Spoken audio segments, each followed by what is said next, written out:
বৃহস্পতিবার সন্ধ্যা ৬টা সারা দেশের দৃষ্টি তখন বিটিভির পর্দায়। ঘোষণা হবে ত্রয়োদশ জাতীয় সংসদ নির্বাচনের তফসিল। সব জল্পনা কল্পনার অবসান ঘটিয়ে ঘোষণা এলো ২০২৬ সালের ১২ই ফেব্রুয়ারি অনুষ্ঠিত হবে সংসদ নির্বাচন। একই দিনে হবে গণভোটও। জাতির উদ্দেশ্যে দেয়া ভাষণে আগামী নির্বাচনের তফসিল ঘোষণা করেন প্রধান নির্বাচন কমিশনার এএমএম নাসিরউদ্দিন। আগামী ২০২৬ সালের ফেব্রুয়ারি মাসের ১২ তারিখ রোজ বৃহস্পতিবার ৩০০ আসনে ত্রয়োদশ জাতীয় সংসদ সাধারণ নির্বাচন এবং একই সাথে জুলাই জাতীয় সনদ সংবিধান সংস্কার বাস্তবায়ন আদেশ ২০২৫-এর উপর গণভোট অনুষ্ঠিত হবে। নির্বাচনী প্রচারণা চলবে ২২শে জানুয়ারি ২০২৬ রোজ বৃহস্পতিবার হতে ভোট গ্রহণ শুরুর ৪৮ ঘন্টা আগ পর্যন্ত তথা আগামী ১০ই ফেব্রুয়ারি ২০২৬ রোজ মঙ্গলবার সকাল ৭:৩০ পর্যন্ত।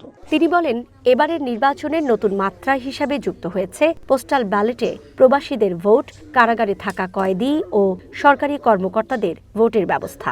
আমাদের রেমিটেন্স যোদ্ধা তথা প্রবাসী বাংলাদেশি ভোটারদের প্রথমবারের মতো ভোটের আওতায় আনা হচ্ছে।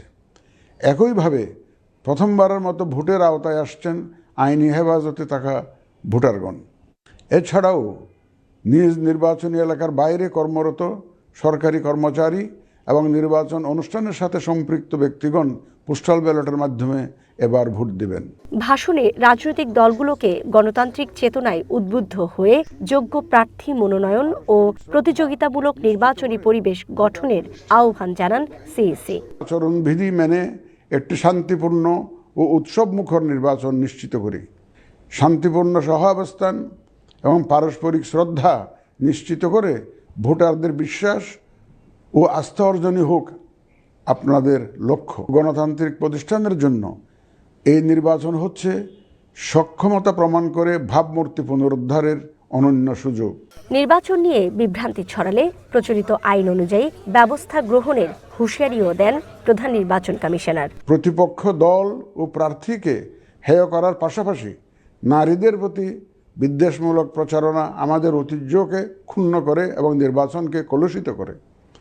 দেশের প্রচলিত আইন অনুযায়ী এসব রোধে প্রয়োজনীয় ব্যবস্থা গ্রহণ করা হবে। নির্বাচন কমিশন স্বচ্ছতা, নিরপেক্ষতা এবং দৃঢ়তার সাথে দায়িত্ব পালনে বদ্ধপরিকর। কমিশনের অংশ হিসাবে আপনারা নির্ভয়ে সততা ও নিরপেক্ষতার সাথে দায়িত্ব পালন করবেন। মনে রাখবেন, এ ব্যাপারে কোনো শিথিলতা বা গাফিলতি সহ্য করা হবে না।